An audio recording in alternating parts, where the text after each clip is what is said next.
السلام علیکم ناظرین، میں ہوں آپ کا میزبان محمد اسلان اور آپ دیکھ رہے ہیں بی نیوز۔ آئیے بات کرتے ہیں آج کی تازہ خبر پر۔ قطر کا سخت رد عمل، دوحہ حملے اور گریٹر اسرائیل منصوبے پر کھڑی کیا اسرائیل واقعی مذاکرات کی آڑ میں اپنے مخالفین کو نشانہ بنا رہا ہے؟ امیر قطر شیخ تمیم بن حمد نے جنرل اسمبلی سے خطاب میں دوحہ پر اسرائیلی حملے کو بھی کھلی دہشت گردی قرار دیا۔ انہوں نے کہا کہ یہ حملہ امن عمل کو سبوتاژ کرنے کی کوشش ہے اور اسرائیل اصل میں غزہ کو ناقابل رہائش بنا رہا ہے۔ شیخ تمیم نے الزام لگایا کہ اسرائیل گریٹر اسرائیل منصوبے کے لیے جنگ کو تول دینا چاہتا ہے تاکہ مزید بستیاں بسائی جا سکیں اور مقدس مقامات کا سٹیٹس تبدیل ہو۔ انہوں نے واضح کیا کہ قطر اپنی سفارت کوشش جاری رکھے گا اور امریکہ اور مصر کے ساتھ مل کر جنگ بندی پر زور دیتا رہے گا۔ یہ بیان اسرائیل پر دباؤ بڑھانے میں اہم کردار ادا کر سکتا ہے۔ کیا آپ سمجھتے ہیں کہ قطر جیسے ممالک کی سفارتکاری سے غزہ میں جنگ بندی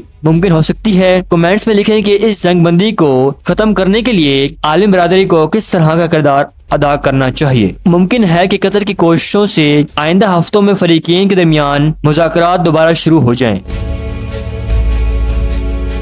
یہ تھی اب تک کی مکمل تفصیل۔ جیسے ہی مزید خبریں آئیں گی ہم آپ کو آگاہ کریں گے۔ ملتے ہیں اگلی خبر میں۔